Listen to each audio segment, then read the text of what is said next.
Welcome back to the capsON podcast. My name is Tyler Blumenstick, joined by Nick Tobias, Sam Meehan, and Anthony Mano. It's week 4 of the NFL season. Giants fans, extremely disappointed. As usual. Thoughts on last week? Usual. What do you guys got? What do you mean thoughts on last week? The Giants are trash. Okay. What about around the league? Oh, around the league. Listen, it's good to see that the NFL has been doing all right with COVID cases and that they're keeping going. Obviously, yesterday the news broke out that a bunch of Titans players got it. Now they're going to postpone until maybe Monday or Tuesday. Good news is nobody on the Vikings got it, so that spells good for the league. So keep on trucking along, baby. That's all I got. Oh, yeah. My only thought is the Atlanta Falcons should not be allowed to be an NFL franchise anymore. No. They shouldn't be, and Patrick Mahomes is ridiculous. I'm shocked Dan Quinn still has a job. He is not going to have a job after this week. Not after this week. Rumor has it too. Adam Gase is getting fired if they lose tomorrow. And they're wearing all black for his funeral, so yeah, the Jets are ready to roll. All right. Before we jump into picks, I would like to commend myself for picking the Bills minus 2.5. Okay. I knew you were going to bring this up for it. Yeah, I'm going to bring it up. I got ridiculed for it, so yeah, I'm going to bring it up. What do you mean? What kind of a? So for anybody watching no, let me finish. Let me finish. That DPI. Let me finish. I don't care. Let me finish. I don't care that Josh Allen converted 2 3rd and 22s. Well, I do care, but I don't care. I don't care that they got a BS defensive pass interference that set up the game-winning touchdown. All I care about is that Buffalo Bills team covered minus 2.5. I don't care the circumstances that happened. I don't care that they blew a 28-3 lead. I do not care. I care that I was right and you were wrong, Nick. That's all I care about. That's all I have to say. It's the best feeling in the world. It is. All right. It is. Hey, listen. What am I going to do? I got from 1.5 like that morning. I wasn't playing, so I can't really say anything or put up a fight about it. All I could say is that I did tease the Rams up to plus 5.5, and I was okay. So you're fine anyways. Yeah. Good. All right, let's kick it off. We're going to go with Thursday's Denver at Jets at MetLife. 8:20 snoozer. Every Thursday, it's apparently garbage night. Yeah, it's been bad so far on Thursdays, but the line started at Denver minus 2.5. So the Jets were getting points at home, and the line is actually back down to even as we're recording this on Wednesday night. Whoa. Yeah, FanDuel has it as minus 1.5. For Thursday. Broncos? Yeah, Broncos minus 1.5. Okay. My notes I have minus 3, because I think they were just like Monday. Regardless, it's a coin toss. Some key injuries. As we know, Denver is absolutely destroyed. Drew Lock, Cortland Sutton, A.J. Bouye, Von Miller, Jarrell Casey, Mark Barron, all guys that are starters in that offense and defense, on both sides of the ball, actually, hurt. I don't know how to say his name, but it's not going to be Jeff Driscoll this week. It's going to be Brett Ripien. Give me Blake Bortles. Brett. Yeah, Ripien. All I want.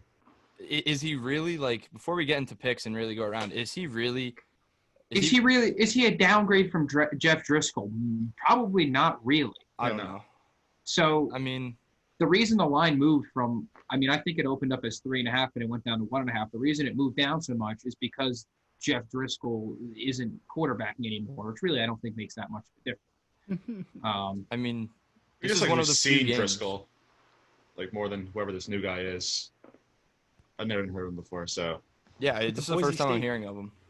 But this is one of the few games of the year that Sam Darnold is going to be the better quarterback on the field, which is hard to believe. He's supposed to be. He's supposed to be the better quarterback on the field. I think that's going to happen. I'll kick it off here. I'm actually going to go with the Jets at home in a pick'em.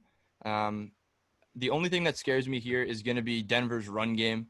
And if Denver can simplify their offense enough to give the quarterback a chance to find guys like Jerry Jeudy, Noah Fant, KJ Hamler, or even Melvin Gordon and Phillip Lindsay out of the backfield.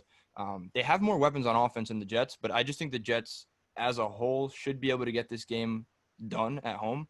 But I'm interested to see what you guys think. So, all right. So I'll make one case for the Jets, and then I'm going to make a case for not the Jets, and I'm not going to pick the Jets. I'm going to go with the Denver Broncos and pick them. So the Jets are 4-1, and they're past 5 games at home. All right, cool. That's about all I got to talk good about the Jets. Um, Other than that, ESPN has produces this stat. It's called total efficiency. It blends offense, defense, and special teams. It ranks a team on a scale of 0 to 100. Okay. The Jets' total efficiency is a 6. Hmm. Is a 6. Okay. So the Jets are getting outscored on average 31-12 every game. Yes, Darnold is the best, probably supposed to be the best quarterback on the field, but all their skill position guys are hurt. I mean, you're looking at Rashad Perriman and Le'Veon Bell definitely aren't playing. Jamison Crowder's questionable. Darnold really has nobody to throw to. The ghost of Frank Gore isn't really going to cut it out of the backfield. And, despite being 0-3, Denver is still playing with a lot of juice and fighting hard for Vic Fangio. And I think the effort that the Denver team is going to produce is going to be enough to catch the W. I'm glad you mentioned that the Broncos play for Vic Fangio, because we talked earlier how the rumor is that the Jets are going to fire Adam Gase if he fails to win this game, right? And if I'm the players, right, like I don't think they play for Adam Gase. And I'm sure they're tuned into the rumors, right? It's New York. If they haven't already been asked about it, I'm sure they, have some understanding of like what's being said around like the locker room or what's being said in the media outlets around the city.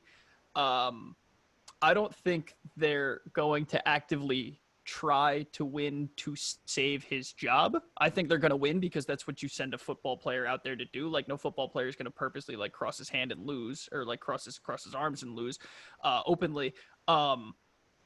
But they're not going to actively try harder for Adam Gase. I don't think so. I'm taking the Broncos here. The Jets are uninspiring. They got rocked last week. They got rocked the week before. They got rocked the week before that. There's no redeeming qualities about this football team. The Jets just are flat out garbage. Sam Darnold was supposed to be the best quarterback in that draft class, and he's been wasted. I got to go with the Broncos here. Yeah, I'm on the Broncos too, and that's your point. They're not going to go actively lose. Like I wouldn't be surprised if Darnold lets a few balls sail on him a little bit into the secondary. Throw 6 picks. Lose a couple fumbles, get Adam Gase the hell out of New York. He's actively going to try to lose his game. He's actively going to get. Did you see that? There was like a clip of an interview after the Sunday's game, and it's like, oh, like Gase is our coach, like we love him. Like it looks like he's at gunpoint. Yeah, he might be. Yeah, I do remember. I do remember seeing that like press conference. The size of like the frame is like one of us, but zoom out a little bit. I'm sure Adam Gase is a freaking gun to his back. Well, it's his eyes, dude. It's his crazy eyes. Yeah. You don't do it for me. So we're all on the Broncos. Oh no, six on the Jets. I was gonna save it till I was about to cut to the next clip, but the more I look at this game, I'm gonna switch over to the Broncos. Like they only let up. I mean, you say the only, but they let up 20. Good. Yeah, they let up 28 points to Tampa Bay, which has the 2 best wide receivers in the league, I would say. I mean, as a tandem at least, if you're talking in that sense. Yeah. 26 to Pittsburgh and 16 to Tennessee, and those are all offenses that can score the football. Tennessee's put up 30 points in a row, since that week 1 matchup. Yeah, they've given it up, and they've only scored an average of about, I think this is a little less 12. than 13. It's like 12.5. Yeah. 12. I'm gonna go with Denver. What's the current over/under at? Because when I did my notes, I had 39.5, and I was. It's right around the same. that It's as at well. 40. Okay, yeah, I still like the under in that matchup as well. Yeah, I mean, I think Along it's gonna with be the a low-scoring game. Okay, let's move on to. I'm sorry, but why do all these Thursday games have to be so bad? I mean, granted, last week actually wasn't too bad with Miami and Jacksonville, but why does it have to be so bad? I think eventually we'll get a good one. It'll get better. Yeah, last weekend was a fun matchup, but a bad game. I think it was on paper it looked good, and I think I whiffed. I picked the Jaguars. Yeah, I think we all did. Yeah, the team wins. It happens. It happens. Yeah. All right, where are we going? Okay, yeah, we're going to go to Sunday night Steve, now. It's going to be the Philadelphia Eagles visiting the San Francisco 49ers. The line is set at Niners -7. Total set at 46. Anybody want to start first? Yeah, I want to go first, and I'm going to make it – all right. Let me make the case against the Philadelphia Eagles. So Carson Wentz has the fewest average passing yards per attempt this season. He is averaging 5.6 yards. Everybody that's above him, the 3-4 spots above him, are Joe Burrow, Sam Darnold, Daniel Jones, and Dwayne Haskins, and they're all on their rookie deal. So Carson Wentz is really in the crapper. Okay, Wentz has 12 turnover-worthy plays, which is the most in the NFL. Okay, he has a 47.3 Pro Football Focus grade, which is 39th among active quarterbacks. His passer rating in a clean pocket is 68.8, and he's the only quarterback below 70. Okay. Philly's bad. Their team looks bad. Their offensive line is porous. But they are 5-1 against the spread in their past 6 road games against winning teams. The Niners have just covered 6 of 27 of those home games. I think this is a get-right game for Philly. Philly +7. To add on to you, Nick, the line opened at +3. So Little push. And listen, it doesn't even sound like everybody's playing for San Fran this week. No, they're Kittle's supposed to play, but I don't think Garoppolo or McKinnon or Mostert. I don't even think Jordan Reed's going to play. I think both of them are in. Who? Garoppolo and Mostert, I think, are going to play. They both didn't practice today, but that it's Wednesday, so yeah. I think the early indication is that they will be playing. I think Kittle should be back also. But who knows? I mean, he's kind of been a game time decision for 2 weeks at this point. Mm-hmm. So I don't know. I gotta take the Eagles +3 here, or +7, since it opened at +3. I'm not gonna. Vegas obviously saw something here. I think last week we talked about a bounce back game for, I think it was for Drew Brees, right? And that's why that line last week that Saints Packers line on Monday night opened at whatever it did, but it ended something similar to this. But I'll bet on the bounce back game for Carson Wentz. I've been critical of Carson Wentz his entire career, but mostly not for his ability, but mostly for his ability to stay on the field. I think the talent is there. I think the receivers are a little bit weird. They're, not exactly the world beaters. Rager's on IL. Yeah, Jalen Rager went on IR. They want Alshon Jeffrey to be back this week. They're ramping up his practice, so I think he's going to end up being a game time decision. So whether he plays or not is up to Doug Peterson. But if this line opened at the only rationale I have here is this line opened at +3, right? Now it's up to +7. For whatever reason, Vegas thought either they got it wrong and are adjusting, or the public's all over 49ers. So I'll stick with Vegas and what they thought. I think when they opened, there was really not a chance that Garoppolo or Mostert would be able to play. But seeing as it's more up in the air now, they want to kind of play it safe and keep it at that 7 points just in case they are back. I mean, even if they are back, I still do like the Eagles +7. Again, I think it's a big bounce. This is really a season-defining game for them. They're 0-2-1, but they're still only, I guess, a game back. I don't know how ties work and games back in the division, but Dallas at 1-2. Granted, they've played 3 good teams, but they're still right there. And so 11 +7, and dare I say it, to a little bit of lunch money on the money line there. Lunch money. Just a little bit. But this is a game. This is a must-win game for the Eagles. I know it's only week 4, but if they don't win this game, then I could see some personnel changing up in the on the sidelines. But listen, I think the whole town is waiting, or the whole city is waiting to see if Jalen Hurts is going to get his shot. And I mean, like you said, Sammy, with a personnel change, if Carson Wentz, has another game where he's throwing multiple 2-3 interceptions and only a touchdown, he can only score, 14, 20 points, then you're done. Yeah.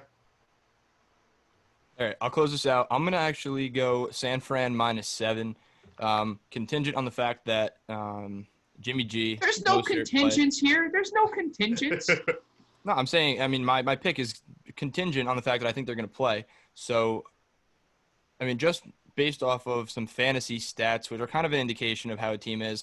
I don't have the actual defense grades right now, but the Eagles allow an average of 18 fantasy points a week to running backs, and that's San Francisco's entire game. So regardless of Mostert is playing. And to say it's just McKinnon and Jeff Wilson, we saw what they did to the Giants last week, although it wasn't necessarily through the run game. The running backs were able to make plays and actually get in the end zone. Giants are bad. I know the Giants are bad, but the Philly is also bad. And Philly's also bad. I think they're more talented, but I think they're still a bad team. They're 0-3 against the spread. San Fran, their defense is what really surprised me last week. I know the Giants' offense is bad. I don't have a word for it. Bad is a good word. Bad is a great word. I don't want to overuse the word bad. That's the thing. Extra bad. Terrible. Extra bad. Abysmal. Decrepit of talent. A disaster. An absolute abomination. Not good. Yeah, I'm going to go San Fran -7. I just think that's the move here. Well, what if they don't get Jimmy G or Mostert or whatever? Well, then, the line's going to come down, and I don't know if I still am comfortable taking Philly at like a +4. Okay. Because that's a little scary to me. I would still be inclined to take the 49ers.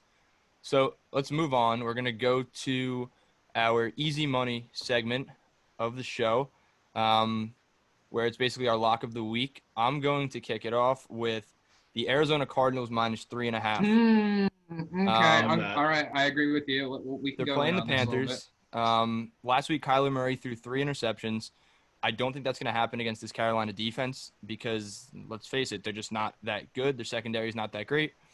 And, one of them, I believe, was Hopkins' fault, or maybe that was 2 weeks ago. I don't remember. But regardless, I just think the Cardinals are a really good team.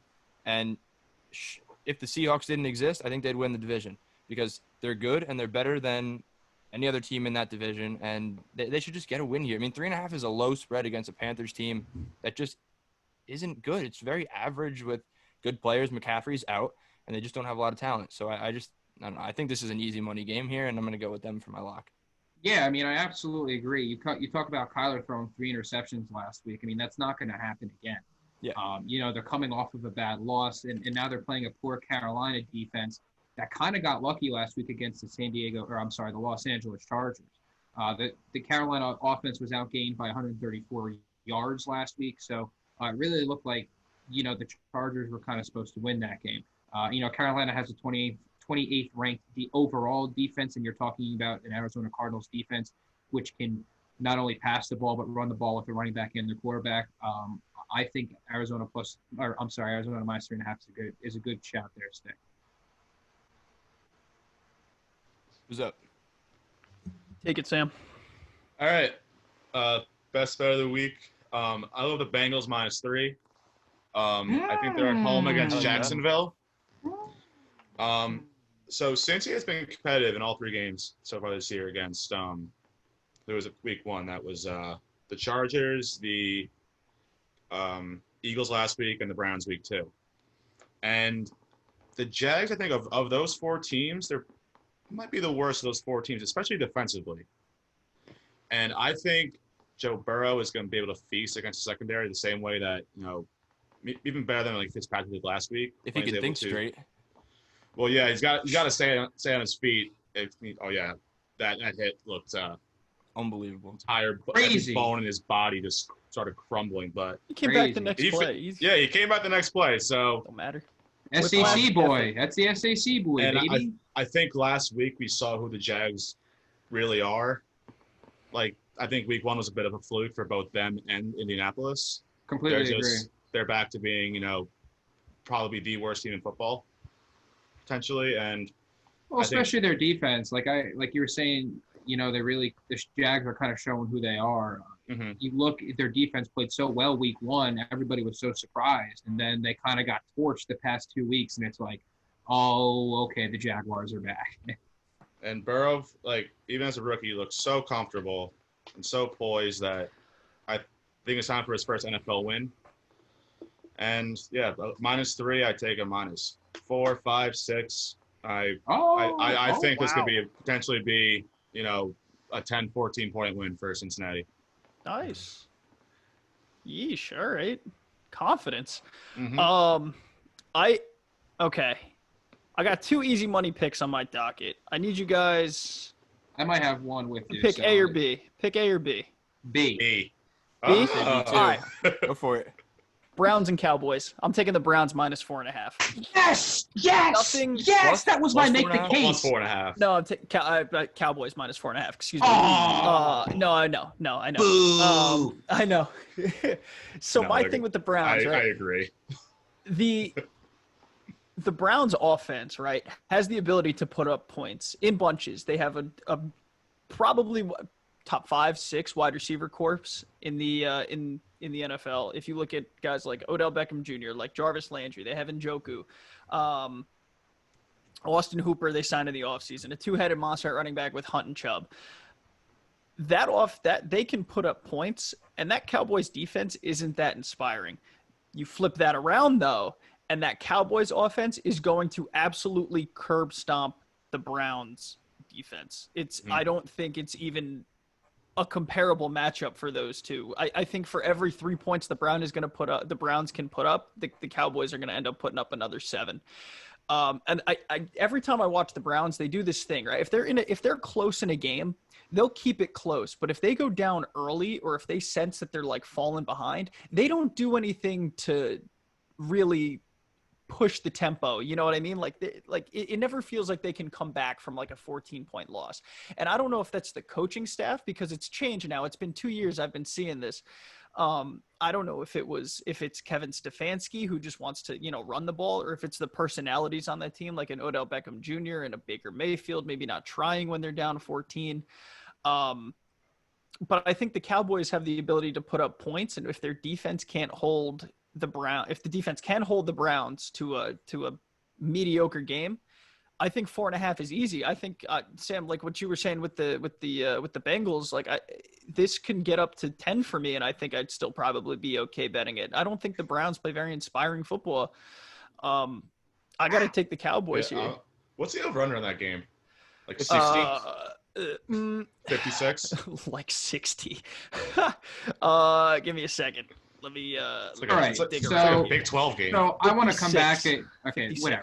So I'm going to come back at you a little bit for this, because I was going to my make the case was going to be for the Browns in this game. Really? Okay. Mine's going to be for the Cowboys, so I'm with you there, man. Okay, so now Dak Prescott last week, 472 yards, 3 touchdowns, 2 interceptions. Mhm. My concern is his arm going to fall off, because Only week 4. he's just passing. Okay, now their offense is fine, and we've talked about how their defense is not fine. They've allowed 77 points combined the past 2 games, averaging around 38.5 points given up per game, and only scoring an average of 32. So we talk about these offense. You talk about the Browns having to keep up with the Dallas Cowboys. The Browns have been doing just fine these past 2 games. This 1-2 punch between Nick Chubb and Kareem Hunt has obviously proven pretty valuable to this team. And not only is it valuable to this team, but it's valuable to Baker Mayfield. Kevin Stefanski is utilizing that running game perfectly. It's taking pressure off of Baker Mayfield. Now he doesn't have to make all the plays, and he doesn't have to do everything. He's got 2 running backs that can make the plays. He's got a superstar in Odell Beckham Jr. He's got a stud wide receiver in Jarvis Landry. He has arguably a top 5, top 10 tight end in Austin Hooper. My thing is, I don't think the Browns win this football game, because this would be the first time they'd win 3 straight since 2011.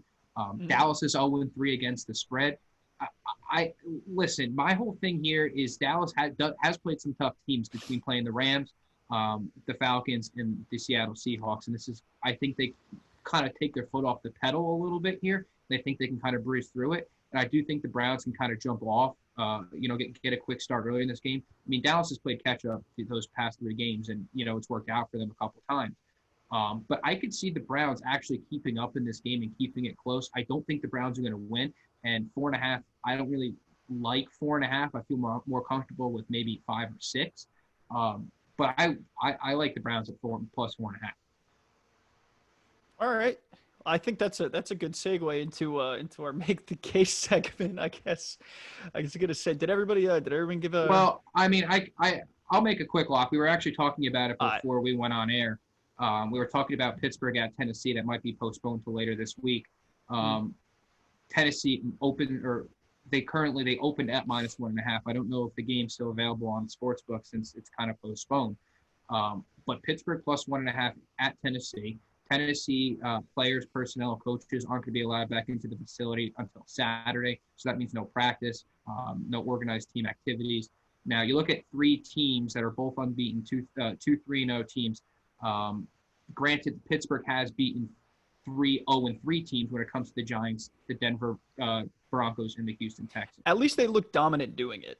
They did. Now, their defense looks phenomenal. So their defense allows, running-wise, they allow 2.1 yards per carry on an average of 54 yards per game, okay, which is ridiculous. And now you look at Tennessee, whose whole offensive game plan goes through Derrick Henry. So if Pittsburgh is able to neutralize Derrick Henry even a little bit, you're putting the ball in Ryan Tannehill's hands. Yes, Ryan Tannehill had a great year last year, and he's doing decent this year, but he's not that quarterback that can put up 4 touchdowns, which is what you're probably going to need. Big Ben has looked fantastic this season. He looks back and he looks real comfortable. He's utilizing Chase Claypool, Eric Ebron. Benny Snell has emerged out of the backfield as a good 1-2 punch with him and James Conner. I just feel really comfortable taking Pittsburgh here, especially since they're going to be able to practice all the way up until game time. Mm-hmm. I think it's a good point. All right, so as Mano gave us a little half segue into make the case, I'll give us the full segue.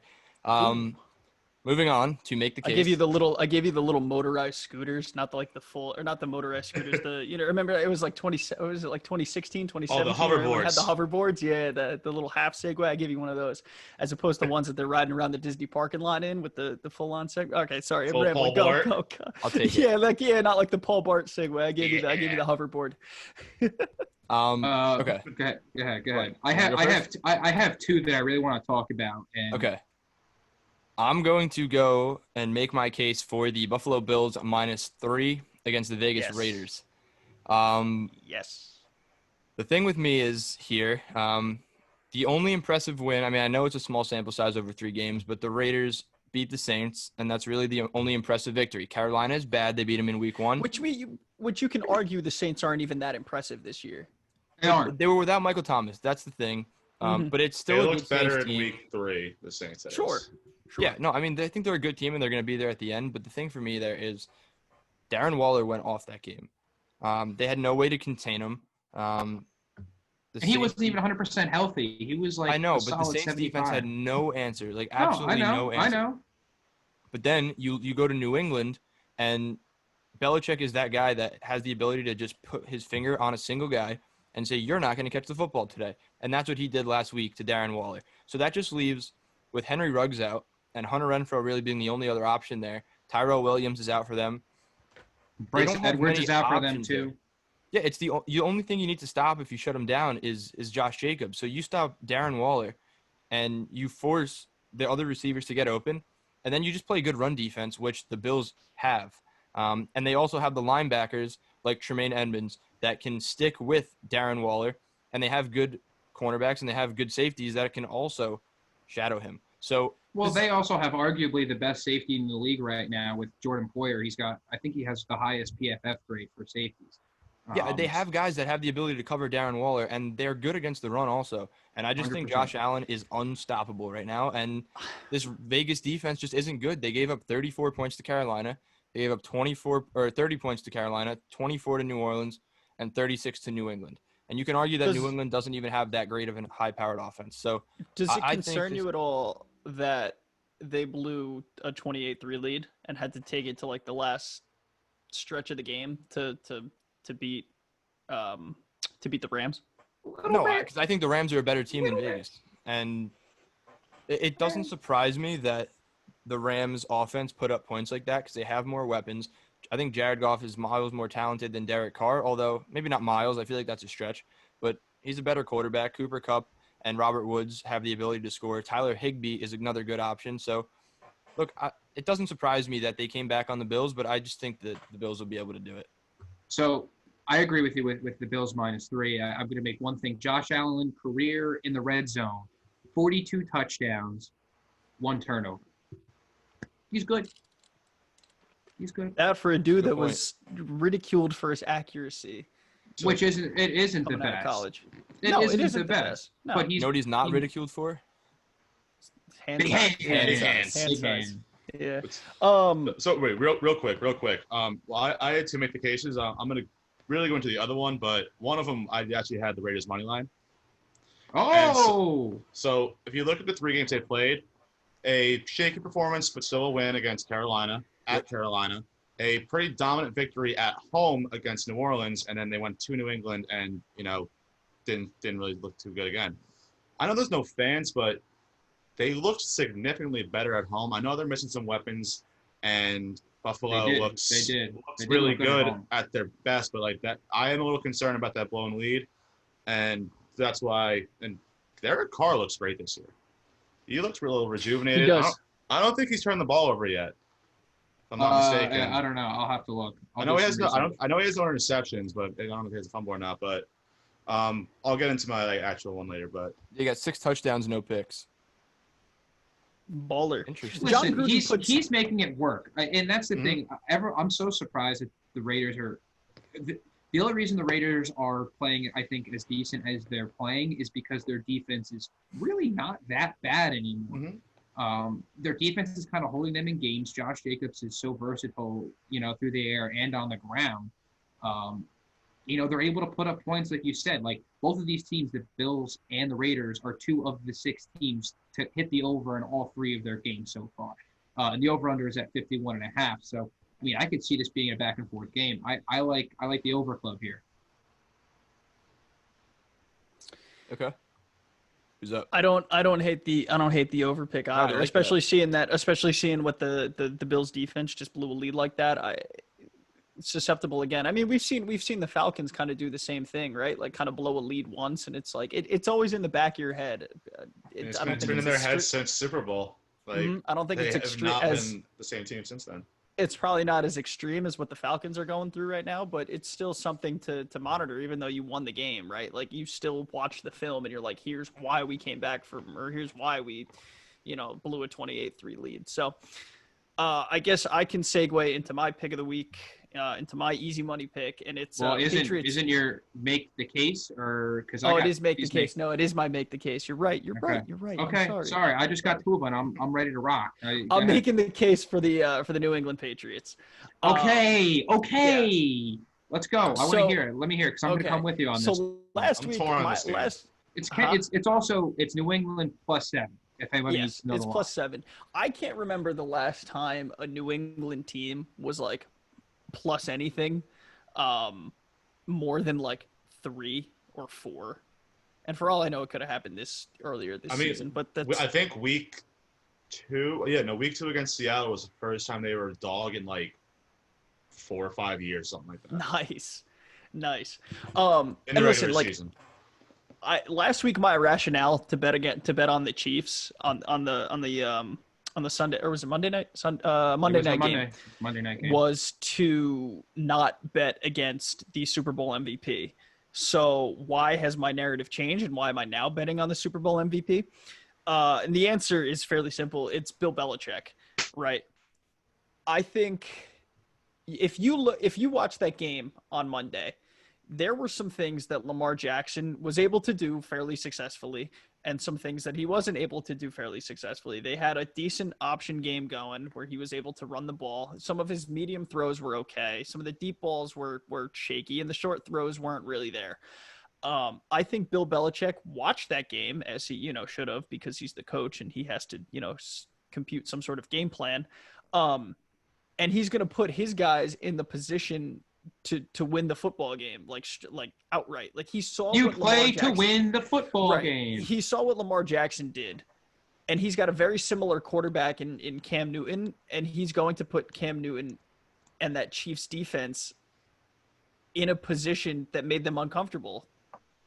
So I mean, you're 100% right. The Kansas City Chiefs give up the 6th most rushing yards. And you talk about the versatility of the quarterback and their ability to run the ball, like you said, like when it was the Ravens. I mean,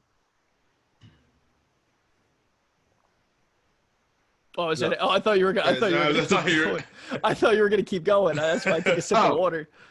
Okay. No, I mean, fine. If I keep going, I mean, if you talk about Bill Belichick and the discipline. Okay. All right.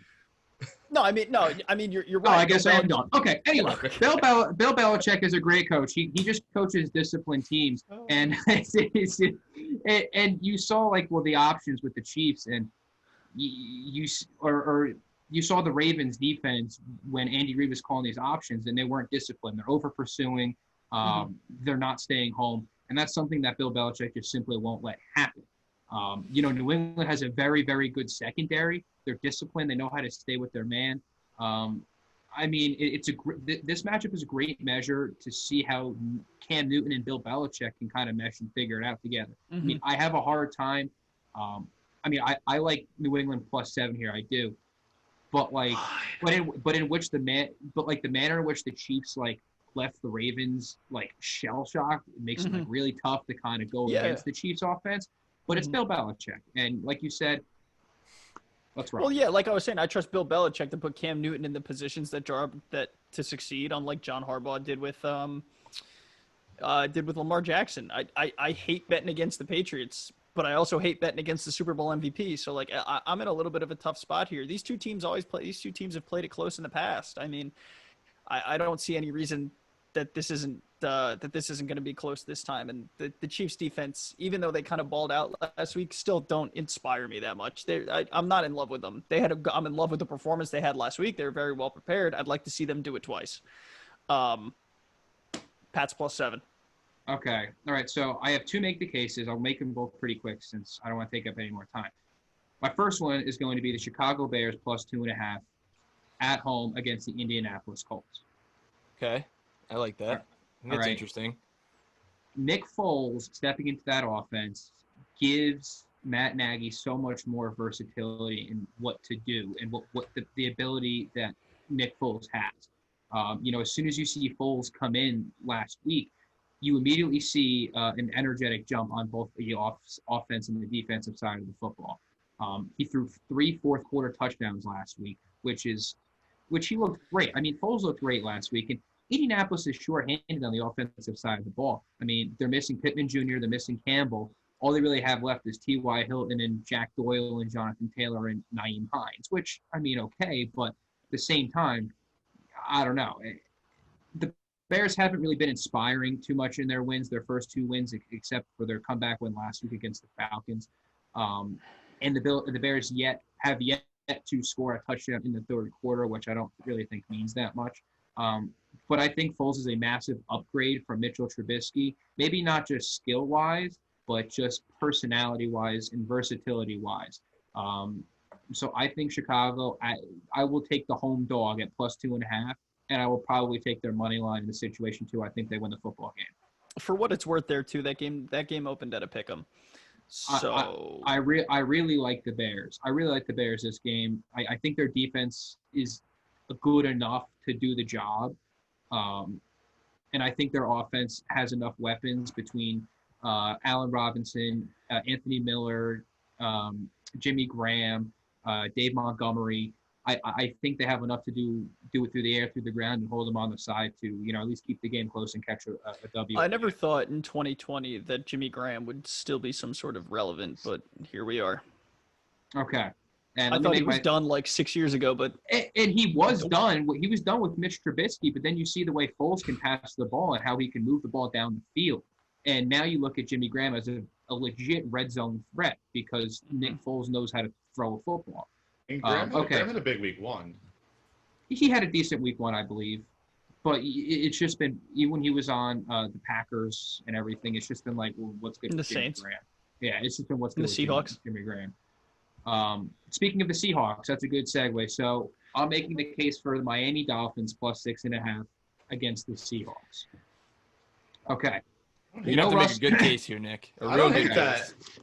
I looked at this game and I see it just feels like a massive trap game.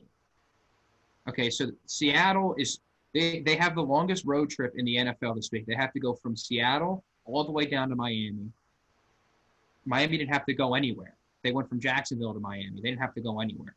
Okay, so that's my first thing.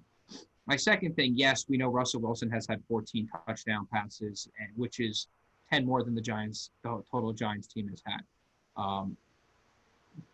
But Seattle's likely not going to have Chris Carson. They're likely not going to have Jamal Adams. Their defense isn't as good as it used to be when it was what was it? Legion of Boom. Legion of Boom. It hasn't Legion been of like Boom. that, and It's hasn't been been a few like that. years since. No, but and they've steadily been getting back there, but their defense has been giving up the 5th most passing yards this season, which is pretty big for the Dolphins because that's really all they do. Fitzpatrick last week only had 2 incompletions and put up 31 points. Seattle does put up 35 points per game, so can the Dolphins keep up is the question. But Miami's 19-3 straight up in the last 22 games against West Coast teams. Again, I just think it's a huge trap game. I like the way Miami is playing. They're playing hard. They're playing for Brian Flores. Fitzpatrick still has some left in the tank, and if not, you could bring out Tua. And they're mostly healthy. I mean, you have a fully healthy Devontae Parker. Preston Williams is decent. Mike Gesicki's a pretty good tight end. Myles Gaskin's kind of emerged out of the backfield. Their defense can hopefully get the job done, even though their secondary is depleted. But I just think this is a huge trap game, and I'm going to take Miami +6.5. Yeah, like when you say trap game, like if they're coming off like a big win against Dallas, and you're looking ahead, they're home on Sunday Night Football against the 0-3 Vikings, a team that underperforming, and then after that they go to Arizona and to Buffalo. So a tough schedule going ahead. Maybe they're looking forward a little bit towards those. I like the Dolphins pick. How was my case? Loved it. You made it. I agree with you, Nick. I don't think. Yeah.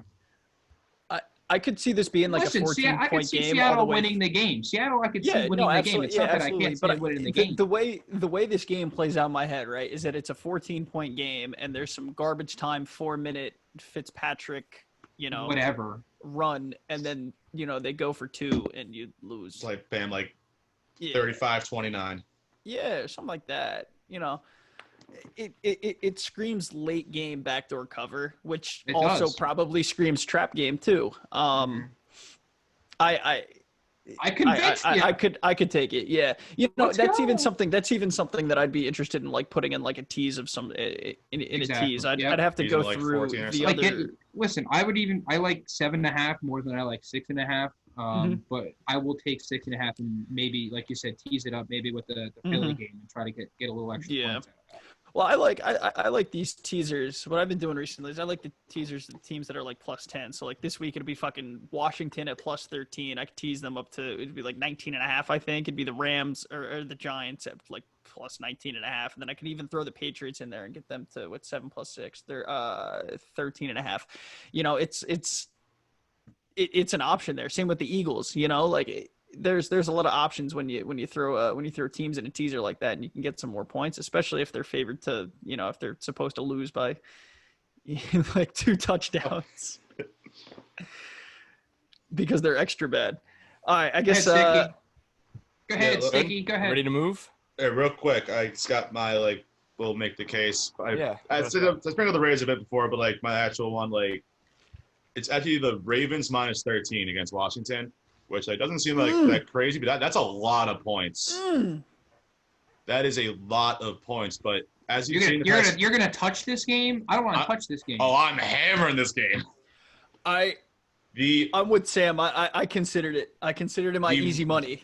The Ravens since like Lamar Jackson become their full-on starter, like speaking last year, they have feasted upon like the bottom dwellers of the NFL. Like even look at Week 1 against not even a bad Cleveland team. What it was like 38-6, something like that. Yeah, it was a smack job. Haskins looks bad, very not good. And I think the Ravens are pissed off after kind of laying an egg on Monday Night Football. Not that they looked like terrible, but. They didn't look good. Didn't Lamar Jackson only have like 86 passing yards? That was their Super Bowl pretty much because they lost early last year and the Chiefs went on to win. That's a game for them. Like, oh, we got to show up and beat these guys. If we want to take them seriously, we have to win this game, and they get pretty much blown out.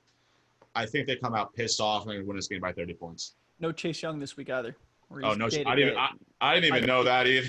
He's day to day. I don't know if he's officially out, but he's. I don't. But I'm even gonna if he's in, he's gonna be, I'm going to make 80%. one quick jab, and I'm going to do it because I really want to.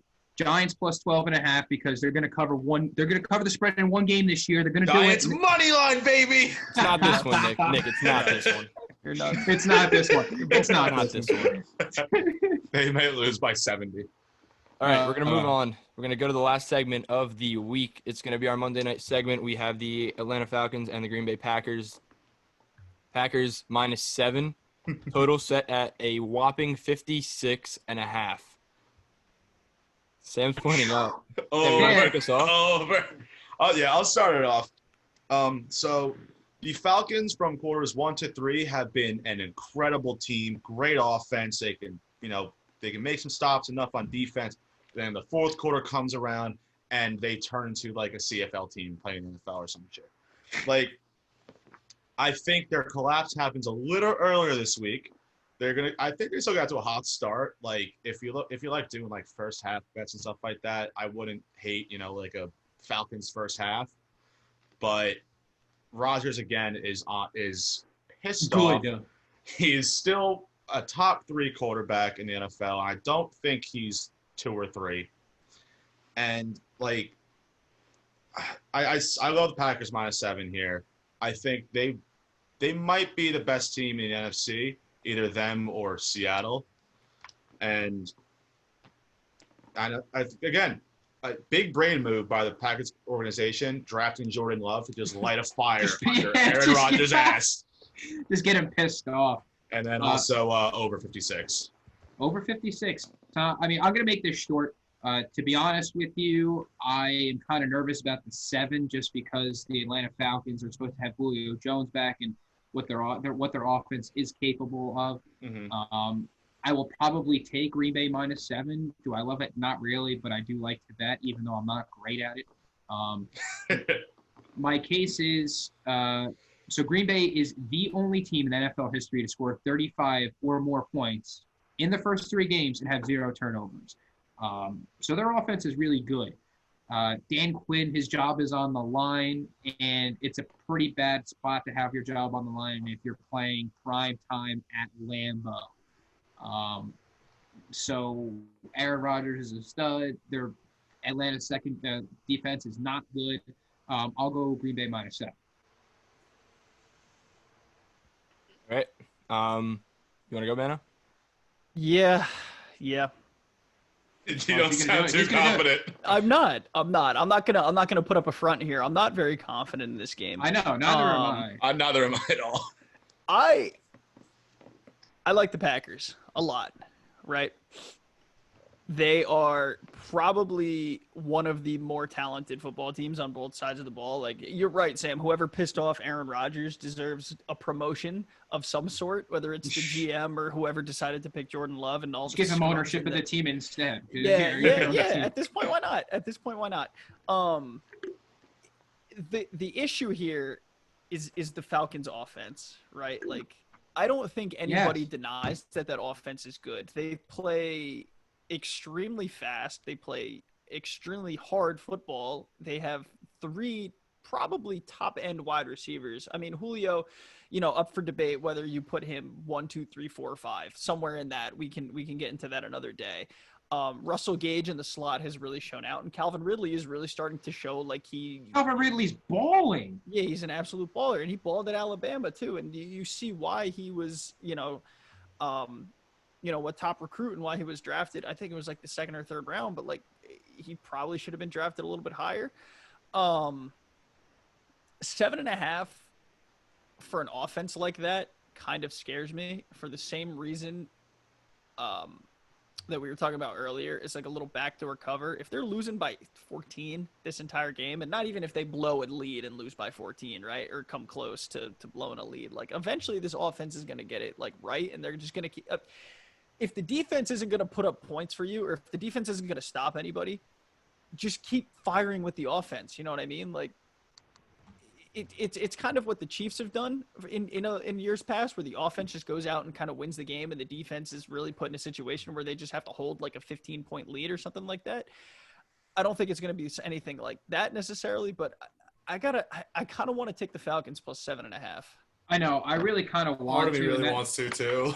That's But why, I really tough. don't want. I don't want to touch this game until I see something. If I see Devontae Adams is in, I might be like, eh. I'm probably gonna look at a player prop or something else to just kind of throw some money Yeah, on this I mean, game. it's I mean, It's the, a o- best the, game, over, but- the over isn't a bad. But it's tough. that I love. 57 points. I mean, you're looking at what 28 apiece at least. Mhm. Like that's a lot of points. I too, could very well but- see 42 coming from Green Bay against this Yeah. horrible Atlanta defense. Mhm. Even if the Falcons don't score what they're expected to, I think you're right. Green Bay can put up points on that defense and put it up to 40, and the Falcons just have to score what at that point 12, 13 points, something like that, which isn't out of the realm of possibility. Stick So- ahead. I just want to see the Green Bay's money line what they are. All right. Yeah, I'm gonna take Green Bay. I see it at -7 right here, so I'm comfortable with that. The hook does scare me a little bit, like you mentioned, if it does move up to Oh my 7.5. God. The hook. The hook. Look, By the half Atlanta point. could be 3-0, or they could be 2-1, but they're not. And you are what you are. Look, Thank you, Bill Parcells.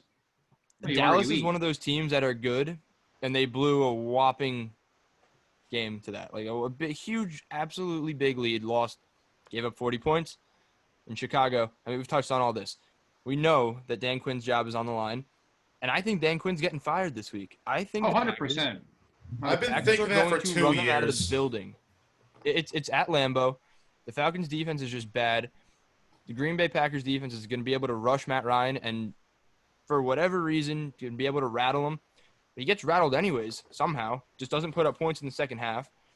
And Aaron Rodgers has been that consistent guy that can go from quarter 1 to quarter 4, start to finish. And it's just going to be much of the same here.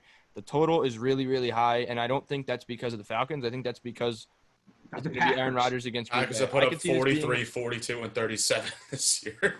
Yeah, I mean, I could see this game being like 40-20, and that's a Green Bay cover, and that's what I want. It's going to be a lot like That's it. the Seattle game week 1 against Atlanta. So, yeah, I'm sticking with Green Bay. I'm not betting against Aaron Rodgers, and I'm even going to take a touchdown and give it to Atlanta, and he's still going to win. So, I mean, any final I thoughts? looked at before we the wrap it money up? line. I looked at the money line. It was -320 for Green Bay, and I mean, I'd Mhm. rather just It's too not high. touch anything. Mhm. You want my final thought, Stick? Yeah, let's see some final thoughts. Giants plus 12.5. You're out of your mind. Hey. Might be All your right. final thought because you're gonna go to the grave with the fucking Giants That's picks. terrible. I will die on that hill. I will pick Giants money line every week this year. At what can't point? At score. what point is it smart to bet it when they go up to like when it's like plus 16.5 or something like that, or 17.5? Like What's So, the then- money then- line then right is now? it so safe? many Giants. points. Because we're still bro. we're still shooting up. Like Vegas Like, isn't all going to right, stop until so they cover. we expect the Rams to cover 12.5. Giants plus Yeah. 475. Oh yeah. Okay. All Yeah. right, Let's good. look at it this way. Absolutely. Let me lay this out for you. How many points do you think the Giants are going to score this week? 17. 17? 24. You think they're going to score 24 points? Yes. Danny 3 tutties. So, Yes. so you're Danny saying, I mean, Bounce back week. let's just Get go with game. like that median number. Nick said 10, or Nick said what, 17? I said 10. 17. You said 10, You said Mano 10, said I 17. All right, so let's split it straight down the middle. Let's go with that 17. The Rams have to score 31 for the Rams to cover. Do you think that's That's a going to lot. happen? That's That's a very, very realistic. Yes. Ooh, I don't know. Giants Who plus is 12.5. who is How stopping about we just Robert stay away? Woods? Can we all Who's just- stopping Robert Woods? James Bradbury the James third. Yeah, Bradbury. okay, fine. And then what are you going to do with Cooper Cup? Julian Let him run Love. free. Don't worry He's about gonna it. run free. We're not going to worry about that. Cooper Cup is lost. And if you cover Cooper Cup by some chance, your zone just happens to work and Blake Cooper Cup doesn't Martinez. break it. Blake Do Martinez. you think Blake Martinez is fast enough to cover Cooper Cup? You're out of your mind. Absolutely out of your mind. Landon gonna- Collins, he's gonna be like, listen, I don't want to play against the Rams. Let me just, I don't want to play against the Ravens this week. I'd rather play for the Rams. I'm just gonna fly Trade over. me back. I'm playing Zach in fantasy this week, and as it stands, I checked the rosters this morning. I'm playing Cooper Cup in the flex. He's playing Robert Woods in the flex. So naturally, Oh, huge. we're both going to score 200 points this week. Yeah, maybe. I don't know. Honestly, it wouldn't be out of the realm. It wouldn't Jared be out of Goff the is going realm to of throw 3 possibility. picks this week. To who? I don't know about that. To who? All to James Bradbury. Yeah. I will give credit where credit is due. James Bradbury looks good. He looks He really does. good. Great. He looks really good. Looks good. Too bad the Eventually, rest it's of the going to Giants tail don't. off because they're Rest just, of the they're team just not gonna stinks, throw but- at him. It's rough to be a Giants fan. And on that It is. note, I that just still about believe. does it for week 4 betting picks on the capsON Sports podcast. You can check us out on Twitter Do at it. capsON Sports, on Do Instagram, it. capson.sports, on our website, capsonsports.com. Do all of that. Do it. Do it. YouTube, Do all of that. Spotify, Apple Podcasts. Check out Ice the Kicker as well. That's Do Glenn and that Matt's too. show. Yes, Talking sir. about the NFL, breaking stuff down. Not really betting line specific, but more diving into teams, players, highlights of the last week, and whatever. So, yeah, for myself, Nick, Sam, and Anthony, we'll see you next week.